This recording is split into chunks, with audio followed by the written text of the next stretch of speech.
anggota Polri. Dari Pengadilan Negeri Jakarta Selatan kita bergeser ke Kejaksaan Agung. Saat ini ada konferensi pers yang sedang berbicara adalah Kapus Penkum Iketut Sumedana terkait dengan tuntutan terhadap Ferdy Sambo, Putri Chandrawati, Eliezer, Ricky Rizal dan juga Kuat Ma'ruf. Hukuman seumur hidup karena telah memerintahkan terdakwa Richard Eliezer Puding Limau untuk mengeksekusi, menghilangkan nyawa Brigadir Nopriansyah Yosua Huta Barat guna menyempurnakan pembunuhan berencana sehingga terdakwa Eliezer Puding Limau dituntut 12 tahun pidana penjara. Sementara terdakwa Putri Chandrawati, terdakwa Kuat Ma'ruf dan terdakwa Ricky Rizal Wibowo tidak secara langsung menyebabkan terjadinya menghilangkan nyawa Brigadir Nopriansyah Yosua Huta Barat. Perbuatan Putri Chandrawati, perbuatan terdakwa Kuat Ma'ruf dan Ricky Rizal Wibowo sejak awal mengetahui rencana pembunuhan tersebut akan tetapi tidak berusaha mencegah atau menghalangi tindak pidana terjadinya pembunuhan berencana terhadap Brigadir Nopriansyah Yosua Huta Barat. Kemudian rekomendasi dari Lembaga Perlindungan Saksi Korban SPK terhadap Richard Eliezer Puding Limau untuk mendapatkan JC telah terakomodir dalam surat tuntutan, sehingga terdakwa mendapatkan tuntutan pidana jauh lebih ringan dari terdakwa Ferdy Sambo sebagai pelaku intelektual dadar. Terdakwa Richard Eliezer Puding Limau adalah seorang bawahan yang taat kepada atasan untuk melaksanakan perintah yang salah dan menjadi eksekutor dalam pembunuhan berencana dimaksud, sehingga pembunuhan berencana tersebut terlaksana dengan sempurna.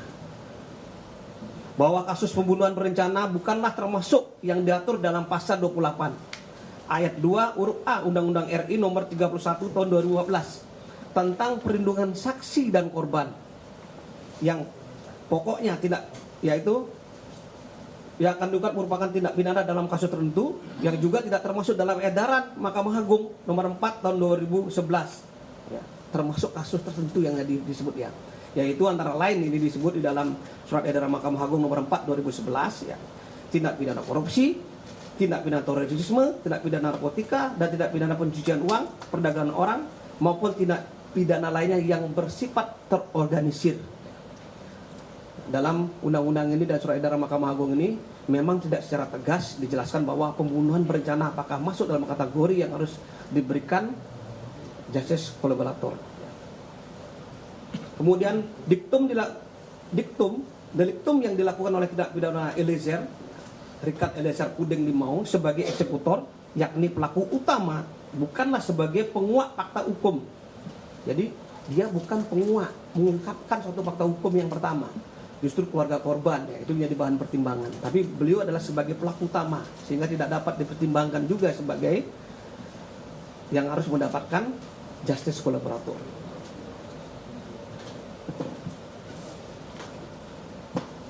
Itu juga sudah sesuai dengan SEMA nomor 4 2011 dan Undang-Undang Perlindungan Saksi dan Korban. Demikian yang bisa saya sampaikan terkait dengan dasar-dasar pertimbangan penuntut umum memberikan hukuman yang berbeda, yaitu sebagai pelaku utama atau intelektual dadar yaitu Ferdy Sambo dengan hukuman seumur hidup, Eliezer tadi dengan hukuman 12 tahun dan beberapa terdakwa lainnya diberikan hukuman 8 tahun agar tidak menjadi polemik lagi di masyarakat. Selanjutnya nanti akan dilengkapi oleh Bapak Jambidum dan dilengkapi juga dengan Direktur TPUL. Silakan Pak Jambidum Wardah, silakan Pak Jambidum. Nanti sisi tanya jawab. Terima kasih Pak Ketut, Kapus Pen.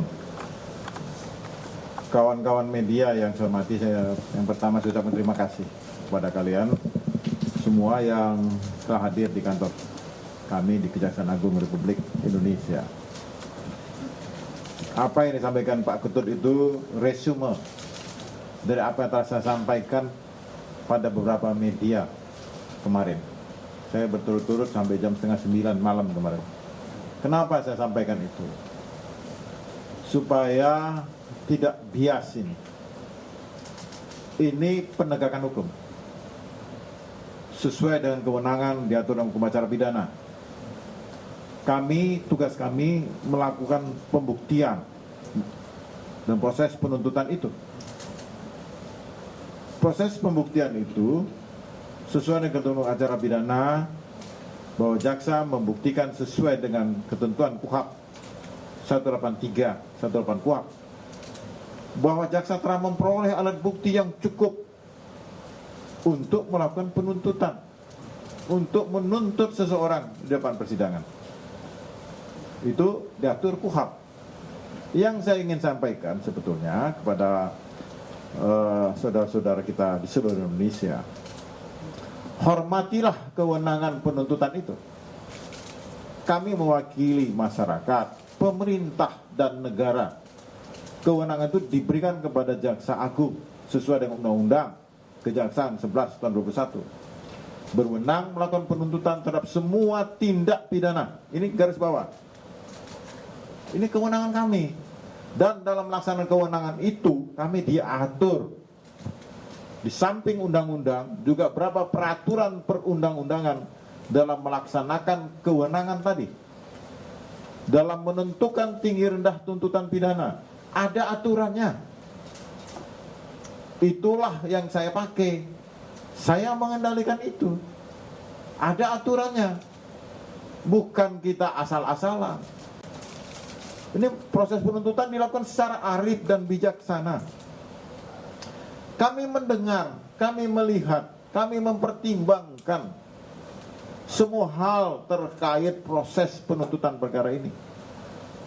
Kami sungguh-sungguh membuktikan, itu kan terlihat bagaimana jaksa dalam proses pra penuntutan menguji hasil penyidikan itu sehingga kami simpulkan memenuhi syarat untuk dilimpahkan. Setelah dilimpahkan, jaksa saya berupaya membuktikan semaksimal mungkin. Kalian bisa lihat persidangan itu. Tapi ketika berapa tuntutan yang pantas diberikan kepada seorang terdakwa itu, ada parameternya. Jelas benar parameternya ada. Kita melihat tentang peran seseorang itu apa. Nggak bisa dong kita menuntut orang tanpa memperhatikan peran dan alat bukti yang timbul di persidangan, yang muncul di persidangan. Ini alat bukti ini kan udah dibuka di depan persidangan. Kalian kan bisa, apalagi sidangnya live. Siapapun nggak bisa membantah itu live. Semua terbuka untuk umum dan bahkan ini sidang luar biasa, live dan dibahas oleh para ahli. Nah, yang ingin saya sampaikan pada kesempatan yang baik ini tentang tinggi rendah tuntutan. Saya tidak mau disebut polemik. Ini Pak Ketut tadi bilang polemik. Nggak ada polemik. Bagi saya, kita ini beda sudut pandang. Itu hal yang wajar dalam proses penuntutan. Kalau korban menyatakan kurang tinggi, maka saya bilang saya berempati pada korban. Kalau terdakwa bilang ketinggian, itu juga hak terdakwa. Nggak apa-apa. Penasihat hukum katanya ketinggian. Itu hak terdakwa. Ini kan proses ini berjalan. Masih berjalan. Ada namanya pledoi. Kita dengar pledoi dari penasihat hukum. Ada replik dari jaksa. Ada duplik. Ada putusan. Masih panjang ceritanya. Makanya saya minta supaya jangan terlalu banyak opini-opini dilemparkan. Ini penegakan hukum. Jangan media ikut mengadili. Media itu gunanya memancarkan berita-berita ini. Jangan membentuk opini. Biarkan hakim berpikir jernih, jaksa berpikir jernih, penasihat hukum berpikir jernih. Nanti hukumannya dari hakim. Jangan kita giring opini ini mengarah kepada sesuatu. Nggak boleh. Hargailah kewenangan penuntut umum, hargai hakim. Dan saya menghargai penasihat hukum mau ngomong apapun silakan, itu hak dia selaku pembela. Tapi dalam proses penggiringan opini itu nggak boleh. Ini kita mengadili manusia. Ya, jangan ada persidangan di luar persidangan resmi. Ini nggak boleh. Ini saya ingin menyampaikan kepada seluruh rakyat Indonesia bahwa Kejaksaan Agung ini memiliki kewenangan yang penuh. Dan kami dalam penuntutan juga ada parameter yang jelas. Tidak bisa diintervensi siapapun. Masuk angin, nggak ada masuk angin. Ya, ini saya tegaskan. Saya dari awal proses pra penuntutan tidak ada masuk angin. Kami bekerja dengan penuh keterbukaan. Dan terbuka banget kita ini. Sampai media apapun nanya saya jawab. Ini kesempatan yang baik ini ketika saudara ada yang kurang pas, kurang puas, saya jawab. Semua kemampuan saya dan sesuai fakta yang ada di persidangan. Kalau saya nonton TV dari kemarin itu, ada lagi menyatakan dia melaksanakan perintah. Ini saya sampaikan. Ini untuk penambahan wacana. Kalau dia seperti itu mungkin peraturannya dengan lolos saya buat. Tidak akan P21. Ini udah P21, udah sidang limpah terbukti, dibilang juga tidak melaksanakan perintah jabatan yang sah. Perintah jabatan yang sah itu sesuai dengan kewenangannya. Dia memang memerintah bisa, memerintah untuk membunuh, kan tidak boleh, tidak ada dalam KUHP, dalam undang-undang. Jadi jangan dipleset-plesetkan ini. Sekiranya pengamat berpendapat, silakanlah. Silakan berpendapat apapun, saya hormati. Beda pendapat, beda sudut pandang, bukan polemik loh. Saya nggak mau bilang polemik, nggak ada polemik. Yang ada beda sudut pandang. Sudut pandang saya adalah membuktikan surat dakwaan yang dibuat oleh jaksa. Bagaimana jaksa menuntut secara arif, memberikan keadilan. Tapi tidak semua bisa saya penuhi permintaan itu. Tapi kami punya parameter yang jelas dalam melakukan penuntutan sesuai dengan ketentuan dan kewenangan yang ditentukan oleh undang-undang kepada Kejaksaan Agung Republik Indonesia dan Jaksa Penuntut Umum. Bapak Ibu yang saya hormati, saya rasa saya persilakan kalau ada yang mau bertanya. Silakan teman-teman. Sebentar dulu. Apa mau saya jelaskan? Ke Idul Surya dulu, baru habis itu semua ditanyakan. Ini nanti ini singkat aja nih. Untuk sekedar Ya aja Pak, jadi kamu Nah, biar nanti sama sekaligus nanti ditanyakan. Idul Surya ini sekalian. ya sebentar 5 menit. 5 menit. Untuk sekedar keterbukaan kayak misalnya kayak penuntut umum, informasi publik ini. Singkat aja, saya beberapa waktu yang lalu juga kurang lebih 3 bulan yang lalu saya cerita tentang Indus Surya. Itu kerugian berdasarkan LHA. Saya kembali kepada bukti. LHA ini kita dapat dari PPATK. Itu kerugian 106 triliun. Masyarakat loh yang rugi. Bukan negara. Uang ini dari masyarakat. Koperasi ini memungut uang, menghimpun uang dari masyarakat tanpa izin. Itu yang dibuktikan jaksa. Nah, lalu itu nanti akan lebih detail kalau ada yang bertanya. Lalu pada hari Selasa kemarin, saya mendapat laporan dari jaksa saya bahwa hakim telah membebaskan salah satu tersangka, Juni Idria. Ya, saya menghormati keputusan hakim. Saya pada penegak hukum, makanya bilang beda sudut pandang itu nggak apa-apa. Saya menghormati putusan pengadilan, tapi kami melakukan upaya hukum kasasi dalam perkara ini. Kenapa saya segera akan menyatakan kasasi? Karena di belakang kasus ini 23.000 orang mengalami kerugian. Dan hakim dalam pertimbangannya.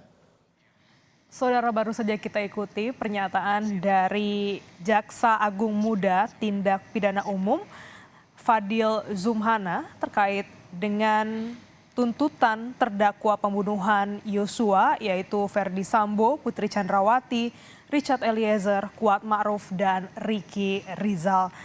Jampidum menyatakan bahwa perbedaan sudut pandang ini adalah hal yang wajar dalam penuntutan, dan Jampidum meminta agar semua pihak menghormati kewenangan dari jaksa untuk melakukan penuntutan dalam kasus ini. Seluruh tuntutan ini berdasarkan pembuktian dan juga barang bukti selama persidangan yang digelar secara terbuka dan disiarkan langsung.